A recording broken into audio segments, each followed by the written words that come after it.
Welcome friends. நம்ம சேனலில் பார்த்தீங்கன்னா க்ரீப்பி பாஸ்டா ஸ்டோரிஸ் போடுறோம். ஹாரர் ஸ்டோரிஸ் கேட்க பிடிக்குன்னா நம்ம சேனலை சப்ஸ்கிரைப் பண்ணிக்கோங்க. இந்த ஸ்டோரியோட ஸ்டார்டிங் பார்த்தீங்கன்னா செகண்ட் வேர்ல்டு வார் நடக்கும்போதுன்னு சொல்லலாம். ஏன்னா செகண்ட் வேர்ல்டு வாரில் நிறையவே மக்கள் பாதிக்கப்பட்டிருக்காங்க. அவங்களுக்கு ட்ரீட்மெண்ட் கொடுக்க ஹாஸ்பிட்டல் தேவைப்பட்டிருந்துச்சு. ஆனால் சிட்டிக்குள்ளே இருக்கிற ஹாஸ்பிட்டல் அவங்களால யூஸ் பண்ண முடியாது. இதனாலேயே அவங்க ஊருக்கு வெளியே இருக்கிற இந்த மாதிரி பெரிய பெரிய பங்களாவையெல்லாம் ஒரு எமர்ஜென்சி ஹாஸ்பிட்டலாக யூஸ் பண்ண ஆரம்பித்தாங்க.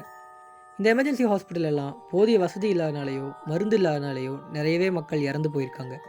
இப்படியே காலங்கள் போயிட்டுருக்க இந்த எமர்ஜென்சி ஹாஸ்பிட்டல் எல்லாம் ஒரு பர்மனண்ட் ஹாஸ்பிட்டலாக மாற ஆரம்பிச்சது.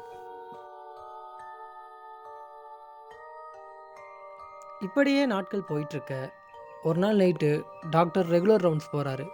அவர் எல்லா பேஷண்ட்டையும் செக் பண்ணுறாரு. அப்போ ஒரு பேஷண்ட்டுக்கு மருந்து தேவைப்படுறனால அந்த மருந்து எடுக்கிறதுக்கு வேண்டிய டாக்டர் பேஸ்மெண்ட்டுக்கு போக நிற்கிறாரு. பேஸ்மெண்ட் போகிறக்கு வேண்டிய டாக்டர் லிஃப்ட்டு கிட்டே போகிறாரு. அங்கே ஒரு லேடி பேஷண்ட் நின்றுருக்காங்க. டாக்டர் லிஃப்ட்டுக்குள்ளே ஏற அவங்களும் ஏறுறாங்க. அவங்க எதுவுமே சொல்லாதனால டாக்டர் பேஸ்மெண்ட் பட்டனை ப்ரெஸ் பண்ணுறாரு. லிஃப்ட்டு போய் பேஸ்மெண்ட்டில் நிற்க அங்கே யாருமே இல்லை. டாக்டர் வெளியே போய் பார்க்க தூரத்தில் ஒரு ஷேடோ மட்டும் தெரியுது. அதை பார்த்த உடனே டாக்டர் பயந்து ரிட்டன் லிஃப்ட்டுக்குள்ளேயே ஓடி வராரு.